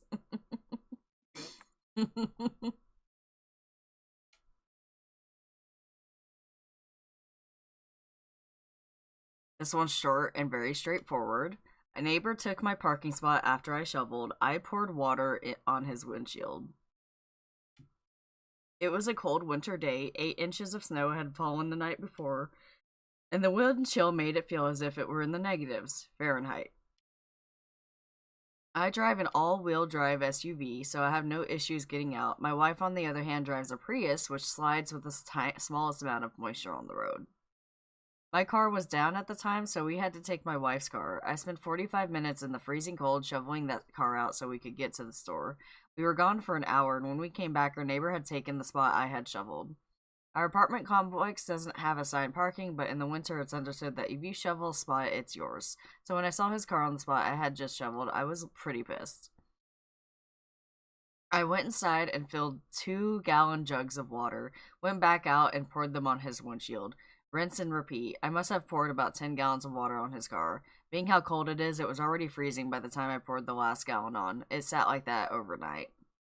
The next morning, I got to watch as he helplessly tried to scrape all the layers of ice off his windshield. Don't take my goddamn parking spot. Edit. You guys need to chill. This isn't Am I the Asshole? I'm not looking for judgment because I already know I'm the asshole. The point of the sub is to tell stories of petty revenge. I'd say I was pretty damn petty. I agree. Sorry. What was that, Blue? Edit 2. Sorry. He does know what he did. Edit 2. Sorry, I find it so funny people telling me I committed vandalism. No damage was done except for wasting like 5 to 10 minutes of his time. Ever hear of freezing rain? It does the same thing I did to his car. Never does any damage. This was also many years ago, and the cops haven't come to arrest me yet. I think I'm good. Oh, someone has some more story. Monday night, we got about a foot of snow. Bit unusual for this area, so most people didn't go into work Tuesday. This means street parking is nearly full with unmoved cars covered in snow. Yesterday afternoon, I head out to pick up a few things. Shoveling out my car from the street parking spot probably took about 15 minutes. Takes a little while to move the 3,000 or so pounds of snow off and from around my car and dig a path through the snowplow's mess. The whole time I have been shoveling snow from around this car, there has been this lady waiting to take my parking spot. While there are maybe 2 or 3 empty spots on the street, all are filled with snow. So I do what I must. I put the snow shovel in my truck and head back inside. Wait, what? Like, never mind. This person spent 15 minutes shoveling their car out, and they saw that someone was waiting to take their spot. So instead of leaving to go get groceries, they just decided to go back inside after this person had been waiting, watching them dig out their car. I mean, yeah, I think it would be different if, like, she helped, but she didn't. So I was like, no, you can't have the spot. Pizza. Go take one of the other snow-covered spots. This one's not yours. Yeah, like I said, I think he'd have been fine with it if she'd helped, but she didn't. Over here, if you find a traffic cone that's not being used, they usually save a spot by placing it there. No, it's illegal, Unethical life tips. Actually, so there's another Reddit thread called Unethical Life Tips, and I'm also subscribed to that, but I need to filter through it first. That was on my list though. Yeah.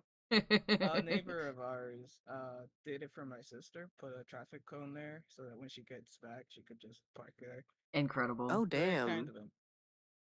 Lock my funds because of your mistake? Have your bank's social media ruined? Hot damn. Yeah, so we're now going to switch over from petty revenge to pro revenge. So usually this means that someone... yeah, we're going up. This usually means that someone went a little more over the top than just being petty. This means that they spent money, took a lot of time, effort, and maybe, like, did more to the other person than what the person did to them. Not always the case, but... Don't financially fuck someone if you don't want them to get you back. I'm gonna say this right now. Oh yeah, no. Two of the other stories I have for pro revenge. One of them I haven't decided if I want to read that one, and the other one isn't exactly pro revenge, but it's an interesting story. But we'll do this one first, which definitely is pro revenge. The problem with pro revenge is sometimes it's hard to find a good one because there's another sub called nuclear revenge. And so people sometimes put petty revenge and nuclear revenge stuff on pro revenge because it's somewhere in the middle. Okay. Okay, so pro revenge, lock my funds because of your mistake, have your bank's social media ruined. For some reason, God knows why, I thought I'd trust a very small and local credit union with some of my money. When recently my card didn't work on the ATM, I asked for help inside the branch, and a clerk gave me a code to use that would deduct cash directly from my account. This is a feature the bank has. I wasn't having special treatment. Fast forward a few days, it seems the bank system flagged my account for a review because of some accounting error being late to deduct my balance.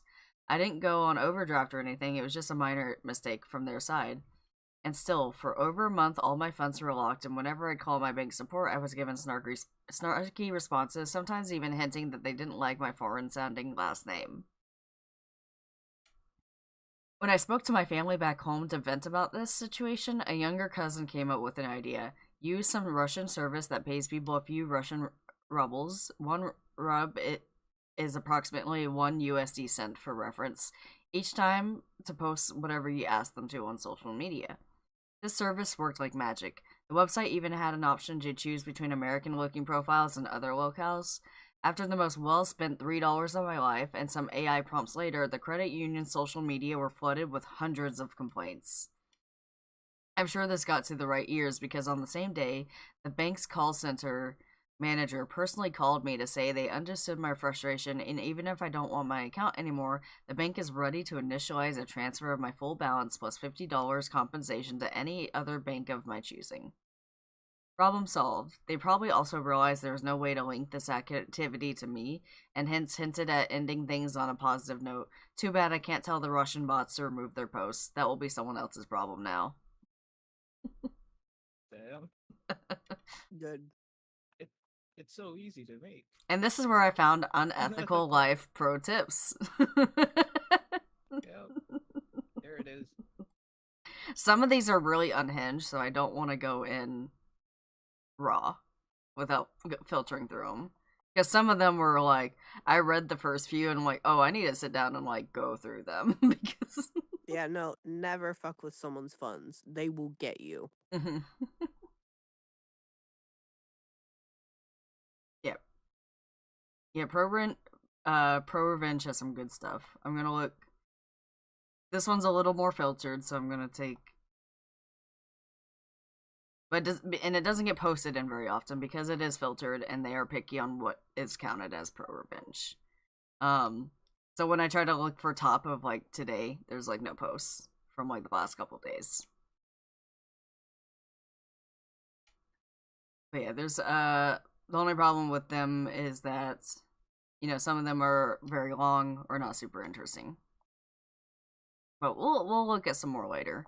I wanted to read the one that's at the very top, though, like the top of all time on Pro Revenge. Coworker tried to get me fired over breast implants, so I pulled an Uno reverse card. And so this one's a very long post. So this one's one of the more long-winded ones. This is why I was saving it for the end. So, let me... I don't want you reading the too long. Didn't read. Fuck yeah. Fuck you.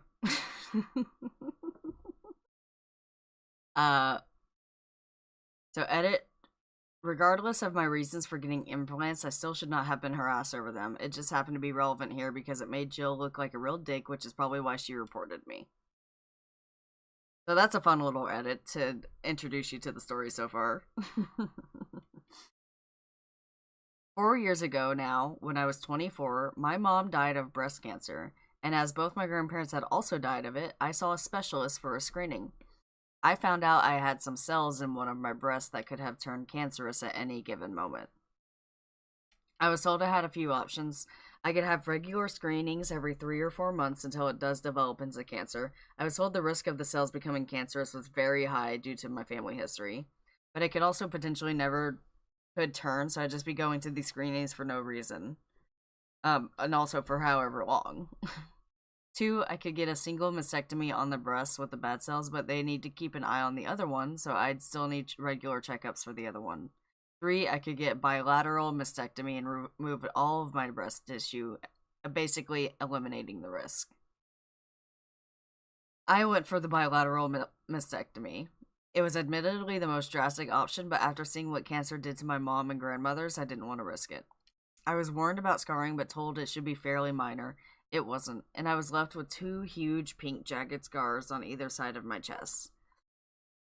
Each about an inch long and half an inch wide, and it caused me to go into severe depression, where it got to the stage of me not even leaving my flat because I didn't want people to see me, throwing out my mirrors and getting physically sick looking at myself.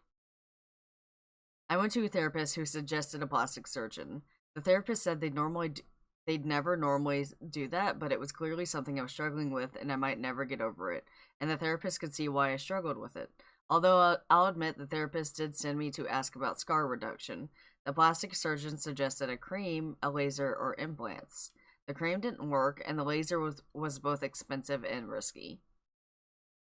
So I went with implants. My natural boobs were F cup, so I went with a slightly smaller double D. Since then, my mental health has improved, and I feel a lot better about the way I look. My confidence has gone up, as has my self-esteem. I know I shouldn't put so much into my appearance, but I wasn't exaggerating about these scars. Huge, bright pink, jagged rays, just really awful to look at, and I hated seeing myself, and they are now nicely hidden away and you can barely feel them. In the present day, I'm 28 years old and working in an office. I'm doing a lot better than I was. My coworker Jill found out I had a boob job, but not about the cancer thing. When myself and my friend from years before the mastectomy were planning a holiday, and she made a joke about me going on a plane with my implants, and Jill overheard. By the end of the day, the entire office knew I'd had a boob job, but not why, and half a dozen people confirmed Jill had told them.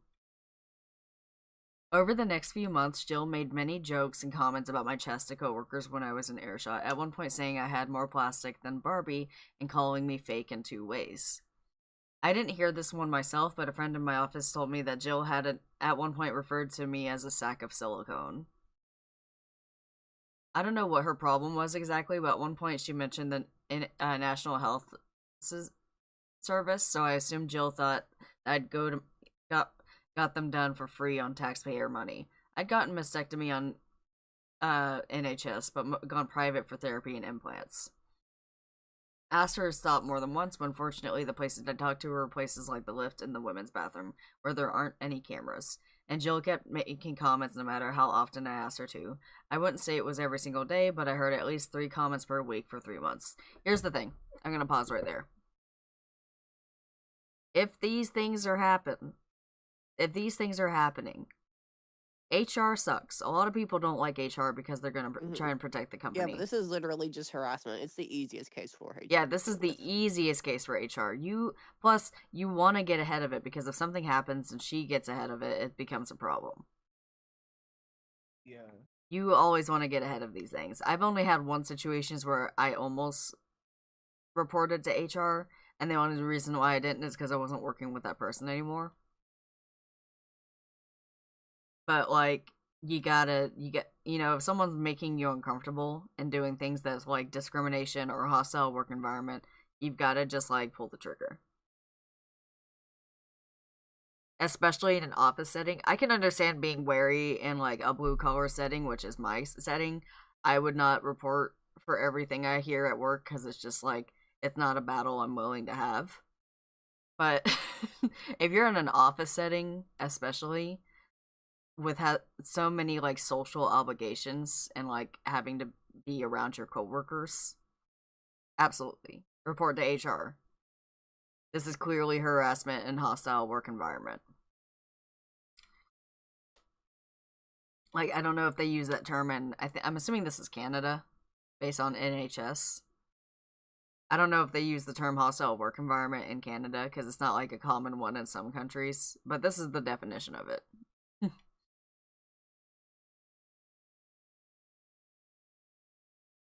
Like, it's quite literally what it is. It's a hostile work environment. They make everything uncomfortable for you and like turning people against you. This is also arguably sexual harassment as well. Yeah, honestly, what I would do in this situation is I make it really uncomfortable for her by just bringing up like the cancer thing. Funny that you say that. Oh, is she about to do that exact thing? Get fucked. I hit my breaking point when get fucked at that lady, not get fucked at this person who's writing it. Yeah, OP. Mm-hmm. I hit my breaking point when me, Jill, and a few other coworkers were having lunch. I referred to something as being shallow, and Jill said, "You know all about being shallow," while gesturing to my chest. I snapped. I said, "Do you know why I have these? A few years ago, the doctors found potentially cancerous cells in my breast tissue. I was advised to get a mastectomy and was left with huge, ugly scars on my chest. I went to see a therapist who sent me to a cosmetic surgeon who advised me to get implants to hide the scars. And I did just so I could look in the mirror and look at myself in the mirror without crying. So maybe next time you want to judge someone for having cosmetic surgery, you should ask them why they had it first." And feeling like that was a mic drop moment, I picked up my food and left. For the rest of the day, I had about a third of the office come up to me and offer support, and the rest tell me that Jill was just joking around and I was being a bitch. I replied that Jill was being a bitch long before I was. I then got an email from HR saying they wanted to talk to me the following day, and when I called for clarification, they mentioned a hostile work environment. Note, this is apparently an American term and holds little weight in England, but it's what was said over the phone. I knew the person who signed off the email and I'd spoken to. Okay, so it's England, not Canada. I knew the person who signed off the email and I'd spoken to. Her name was Debbie, and she was Jill's friend in HR, so I was fairly confident on who had reported me. I realized that if this was already being sent to HR, I needed as much ammunition as possible, so I went about collecting my information. As Debbie had dealt with me so far, it was safe to assume she would be the person reviewing the complaint with me, and if that was true, I was fucked. However, I vaguely remembered a section on complaints that was in my contract when I first signed with the company. I flicked through the contract, and there was a part in complaint section that said I was contractually allowed to request a change of reviewer if I felt my allocated reviewer was biased. It was called an impartial overseer. I photocopied the page and highlighted that part. Then I messaged the people who had offered their support over Facebook and said basically, HR has asked me to see me. Do any of you remember Jill insulting me to your face? And are you willing to write and sign something saying that what you heard and when?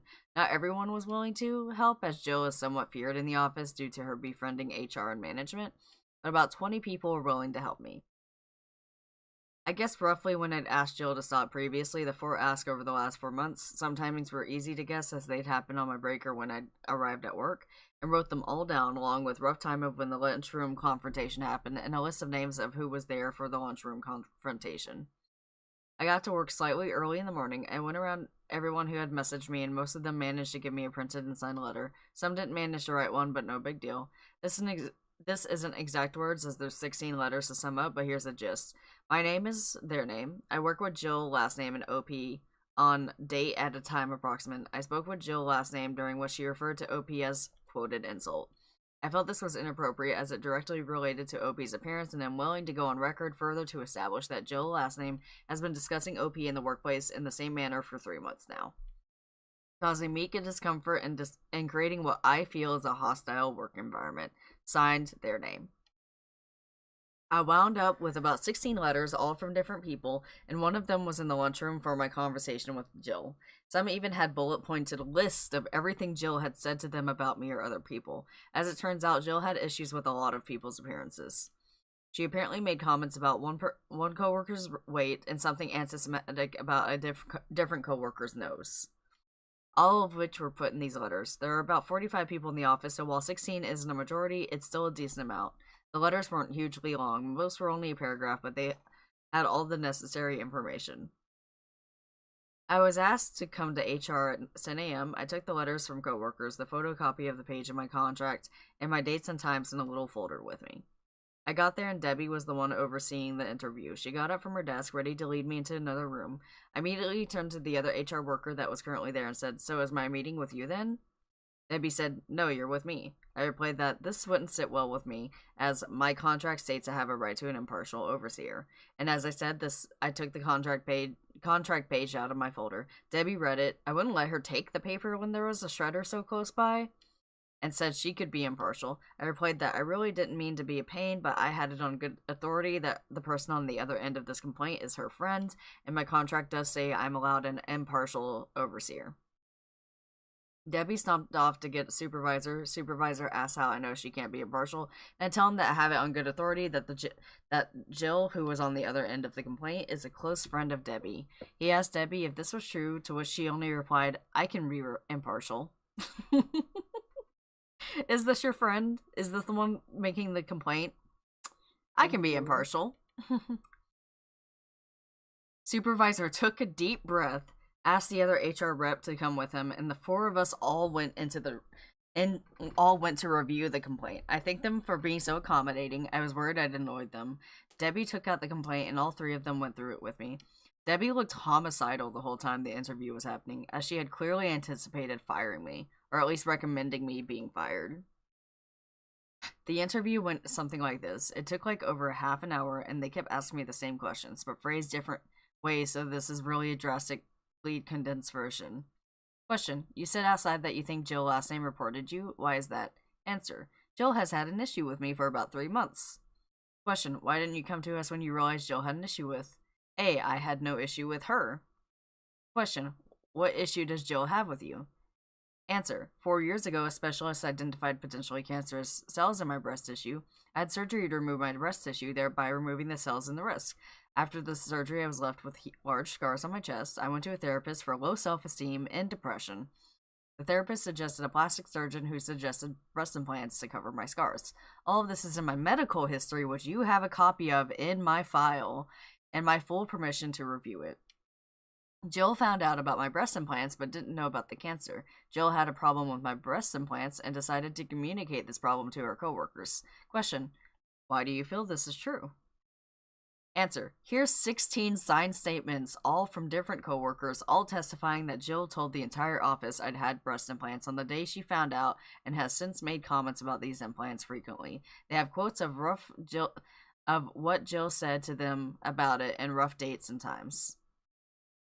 Question: Rough dates and times? A. No one knew this would be escalated to such an extent, so no one really took notes as when it happened. Question: What event or events do you think directly led to this complaint of harassment? Answer: For me, harassment began when Jill told everyone about my breast implants without my consent.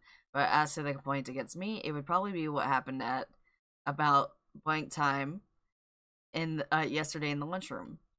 Jill made a comment about me being shallow while gesturing to my breasts, and I replied by giving her an abridged version of my relevant medical history and ending with a comment about the importance of getting the full story. There are cameras in the lunchroom, so I'm sure you'll be able to find that conversation. I'll admit I could have handled the situation, but after 3 months, I felt I had to put my foot down. Here's a list of names of people who were also present. There were 6 people at the table, including myself and Jill. One of these people was also in those letters and had written their accounts of the conversation and signed it. Question: had you had a conversation with Jill prior to this regarding her comments about you? Answer: several, spaced out over the last 3 months. Each time I communicated to her that I felt uncomfortable and upset with these comments she was making and would appreciate it if she were to stop. Question: to your knowledge, was Jill made aware of your former cancer at any point in this time? Answer: no, it wasn't mentioned in the conversation with my friend she overheard. And I didn't tell her because frankly it's none of her business and I did not feel the need to detail my medical history to a coworker in order to avoid further sexual harassment. Supervisor stands up and says, well, I think we're done here. He shakes my hand and sends me back to my office saying that I'd hear from them after they reviewed the evidence. Letters, CTV, medical history, and anything else they had already, and made a decision on my case. I got back to my desk, pulled up my CV, and prepared to start the job search again. About an hour goes by, then the person who wrote the letter and was there for the lunchroom conversations is called for a meeting for HR. They come back 10 minutes later. The other people who were also there for the lunchroom conversation get called one by one, except Jill. All of them are gone for about 10 minutes, they come back, find a coworker, and say that HR wants to see them. Then the people who wrote letters but weren't there yesterday are also called one by one, and are each gone for about 10 minutes each, some longer, some shorter. By 3:30, it looks like everyone who wrote a letter or was in the lunchroom had been interviewed. Then finally, Jill gets called in. She's gone for about 30 minutes and comes back fuming. She glares at me while I work, but I ignore her. 4:30-ish, Jill gets called into HR again. 5 p.m. rolls around, everyone is either leaving or getting ready to leave. When Jill storms back into the office, she glares at me the whole time. She packs up her desk. She then starts telling anyone who will listen that I got her fired before shoving her way into the lift. An email comes in from HR. My case is closed. Good. Deserved. Yeah, this is a very satisfying end. Very satisfying end. Honestly, she deserved that. I don't usually like condone like someone should like lose their job, but like straight up, if you're being this much of an asshole to your work colleague, yeah, and then like you're trying to play victim when they, I'm guessing like from her POV, oh, but she embarrassed me, she humiliated me because of the whole like revealing, yeah, the reason why I have this, which was none of your business to begin with, is because of like cancerous reasons. And you're actually such a bitch right now. You're a bitch this entire time for 3 months. Yeah. Always CYA. Spreading all of that. Sorry, you first. Spreading all that rumor, it feels like she's just talking to get attention from everyone. Oh, yeah, some people get just them to like her. Yeah, some people just like to talk shit to talk shit. Yeah, the fact that there's like also just like so much like, because part of this was also, yeah, no, there's like other shit too that she's been saying around like behind people's backs about other people. So it's not just this person that she's been harassed, it's been other people too. Yep. Those people just like to bully people. Which like that does it for me. I'm just like, no, you're like quite a few people that I know like previously, like Jay and I know, and we don't like you. Get the fuck out. Yeah, I cannot imagine ever like commenting on someone's appearance, whether they got plastic surgery or not. Maybe when I was 12, I think I've made jokes like that before because I've picked them up from other people. But as a full-grown adult, but it wouldn't be. I would, but it wouldn't be like as a trying to like put them down thing. It's just say you might look better in this or something like that. Like just like a if they're explicitly asking for like my opinion when it comes that's to like different, we're yeah. going out shopping or something, I'm gonna be like pretty like upfront on like, no, you like this looks better on you, or like when it comes to like if they're worried about like making things look natural in the chest region, because a lot of times when you've had implants that is also like a valid concern, then it's just like this fit looks more natural on you, like. Yeah. Yeah, I just meant like I could not see myself like making comments about someone being shallow because they had plastic surgery. Because one, it's their body. No, absolutely not. People their get it for body. whatever reason. It's not only their body, it's their money. Yeah, it's their body. Which, It's like, the their... fact that she was assuming that she was using taxpayer dollars for it and not, like, getting it on her own out of other, like, means is fucking wild. Blue, what were you saying? It's shallow of them to even be talking about it. Yeah. This lady either has, like, some self-conscious issues or she is just, like, a piece of shit. Who's like, no one's better than me and no one's allowed to be better than me. Yeah. Like, I feel like there is a conversation to talk about involving, like, cosmetic Just reeks of surgery. envy. Oh yeah, 100%. I do feel like there's a conversation to be had about cosmetic surgery just because of the effects of, like, social media and beauty standards. But, like, to, like, attack specific people for doing these things, I don't think that's fair. Well, it makes sense that, like, and a lot of people do this too, like, especially if they've, like, lost an entire breast because of breast cancer or whatever. What they'll usually do with that breast is get it to, like, be back to the same, like, get an implant and everything for it to be back to the same size as the other one. Yeah. I'm just saying, like, not even thinking of medical reasons, people who do it, like, for, like, purely, like, No, people who do no, I also know someone who does it for, like, in person, someone who had done it for self-image reasons because it just made them feel more confident, and Yeah. it's just as long as you're being safe about it because I care about you, go ahead. I'm not going to judge you. Too. Yeah, she did go She down a went from F size. to DD, right? Yep. Because F is pretty big. It's very untenable to like manage. I know someone who had like a size J, and it was awful. They were planning to get like reduction surgery. My grandmother had to get that because she had like an F, I think.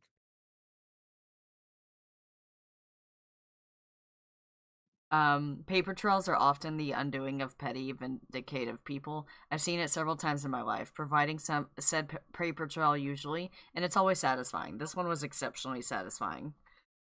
Bonus, you can now tell people that your breasts are so magnificent they get people fired. I mean, if you want to. I read that story in one breath, couldn't stop reading. It was really well written. I normally cringe at long posts, but this was written in a way that made it interesting to follow.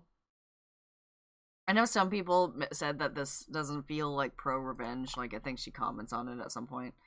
It doesn't feel like pro-revenge simply because, like, this is normal, like, consequences to someone's actions. But I think, like, the amount of effort she went through to cover her ass, I think, like warrants to a it being point that here. it didn't just get this lady a slap on the wrist, it got this lady fired. I think is the deciding factor. Yeah, I think like what she went through to try and make sure it was like good, like she was good, was like the change. I think that's what God, imagine if she did like get stuck with that other HR lady though. Right, like she was smart. I'm glad that the supervisor was like, "Oh, I can't trust either of you. I'm sitting in on this one." Yeah, he sat in with they had all the HR people there, the supervisor. No, I know. Just like he's just like, "Oh, they can't trust this person. Like they can't trust this HR person." Then I don't know if I trust the rest of the HR people, so I'm gonna sit in on this one, right? Just to be sure. Like just to make sure that there's no swap outs or any funny business. I'm gonna sit in on this.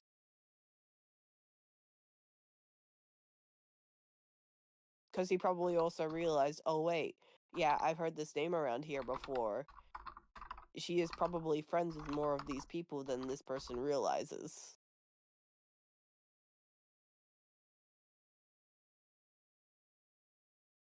Right. Rip to Denise for getting quote red ass handed.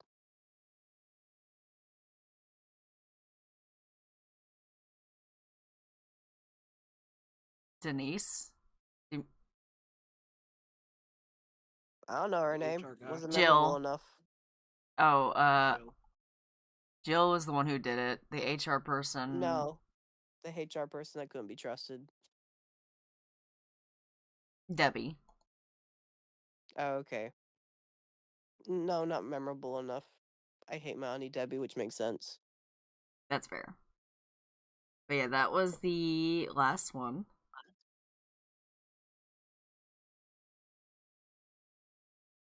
What's that other one up on the top? The other one, I had picked it, but I am backtracking on it a little bit. Because here's spoiler: part of the revenge is weaponized homophobia. Oh no. Yeah, we can skip that. Yeah, so I was like, oh, I'll change my mind. Because like the person who was pretty shitty was being shitty. But I think it like fits almost a nuclear revenge because they like weaponized the other person's parents' homophobia against them. The kid wasn't gay, but they just like set him up to seem like he was. Yeah, that's gross. Yep. That's why I changed my mind. So that's the brief description of that one. It was also like in some of the top ones, and then I thought about it and was like, nah. Mm-hmm. So that other one, which, like I said, is the best one on the Pro Revenge Reddit. So it's like the top posts. So that'll be our last one for the day. Sounds good. I actually thought like the Traumatize Me Back ones were going to be a little bit longer. I have no concept of how long things are. They're either super long or super short. I mean, it makes sense. But yeah, thank you all for joining us. Thank you to those who listen through our ADHD hell. I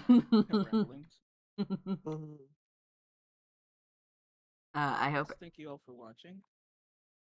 I hope you all have a wonderful night.